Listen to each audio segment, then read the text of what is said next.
Joe, thank you so much for joining me in the Pleasure.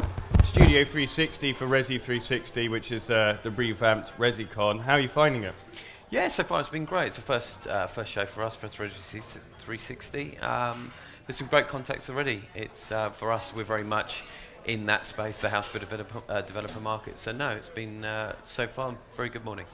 Well, great, and obviously it's hopefully it's rich pickings for you at this one, because my understanding is these Part S regulations have come in, and now it's mandatory for house builders and developers to install EV charging points within their new developments. Do you think the regulations go far enough?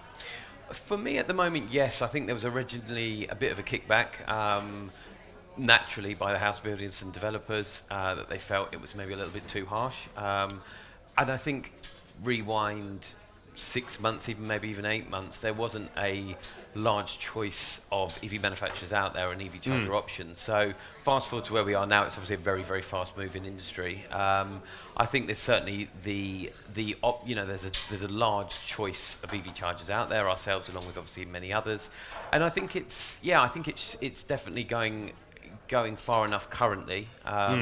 Whether they expand that out now to more of the public space. Because I still think there's a massive lack there for the public infrastructure. And do you think it will have to ramp up, because they're looking to phase out fossil fuel powered cars by 2030, and then at that point everyone's going to be rich enough to own their own home and own a Tesla, presumably? Well, yeah, who knows? Who knows?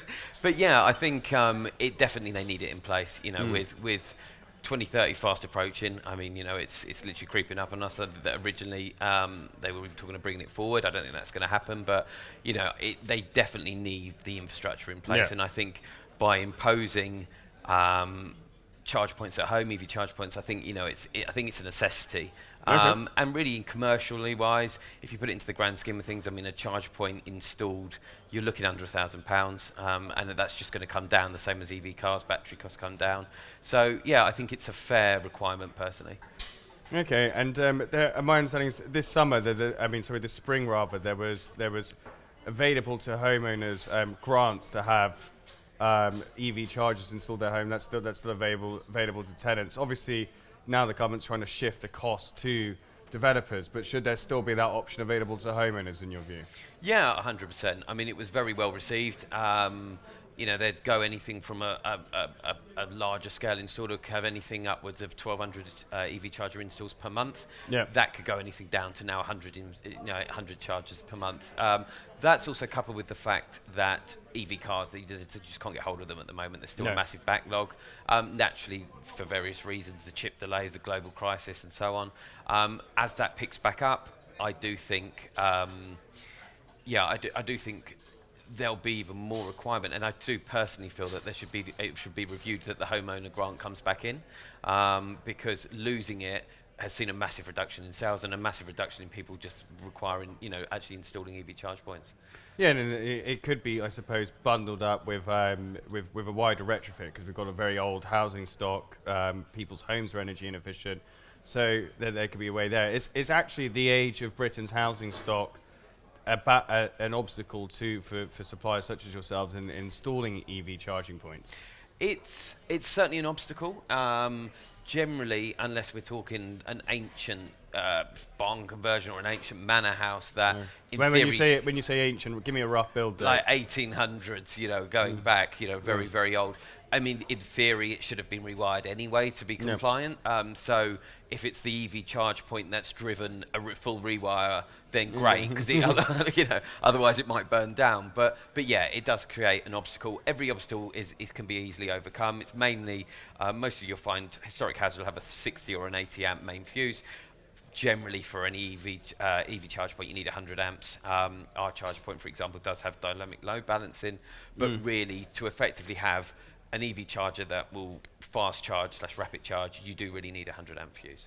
And obviously, a lot of house builders and developers more generally are becoming more and more ESG conscious. Do you think that electric vehicle charging provision should be considered in a more sort of wider context of achieving net zero? 100%. I mean, where I think it's coming into place now as well with solar. Obviously, currently not compulsory, although many new many larger house builders and sort of SME house builders we're seeing are installing solar now. again, integrates directly with our charge point, and it's a great.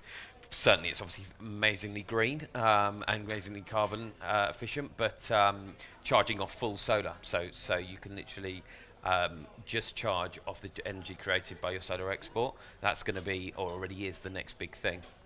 And do you think there's a bit of a disconnect, excuse the pun, between what the government's trying to do to get people to do with their homes and to do with their cars, and maybe there should be a bit more of a joined-up approach in terms of... Yeah. I do. I think it is a little bit disjointed. I think we were heading in the right direction with this homeowner grant, the 350 grant, and then that was obviously taken away.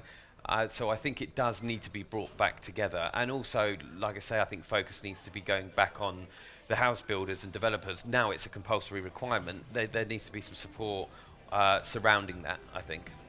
Okay, well, Joe, thank you very much for joining me on the RESi360 studio, and I wish you the best of luck for the rest of the conference. Thank you very much. Cheers.